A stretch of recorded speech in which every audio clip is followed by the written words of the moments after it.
And it's just like you get to a point, you're like, how much longer can I take it? What, is time running out? You out of time? I'm getting older. Please. I'm getting older. It's not, you can, listen, I'm 29. I feel like I've sacrificed so much of my life. The last 3 years, I'm like, You got something else you would rather have been doing? not You got other appointments or other places you got to be? Not necessarily. No, but not necessarily. I see all my friends are making a lot of money on Wall Street. I see, like, What? I just see that, like, my friends are, they're moving up, and I'm worried They're that I'm moving not- up? They're moving up. Are you out of your mind? No, I'm not out of my mind. I just, This has nothing to do with your I've friends. upset you. Yeah. I've upset This is a special thing.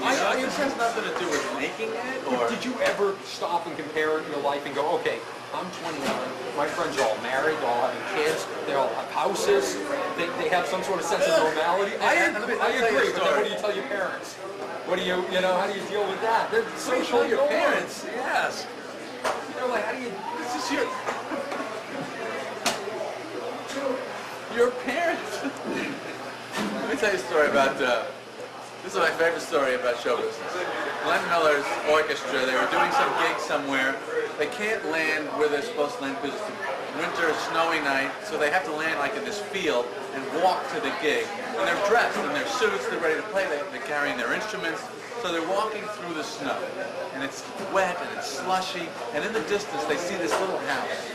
And there's lights on the inside, and there's a curl of smoke coming out of the chimney. And they go up to the house, and they look in the window, and in the window they see this family. There's a guy and his wife, and she's beautiful, and there's two kids, and they're all sitting around the table, and they're smiling, they're laughing, and they're eating, and there's a fire in the fireplace. And these guys are standing there in their suits, and they're wet, and they're shivering, and they're holding their instruments, and they're watching this incredible Norman Rockwell scene. And one guy turns to the other guy and goes, how do people live like that? That's what it's about.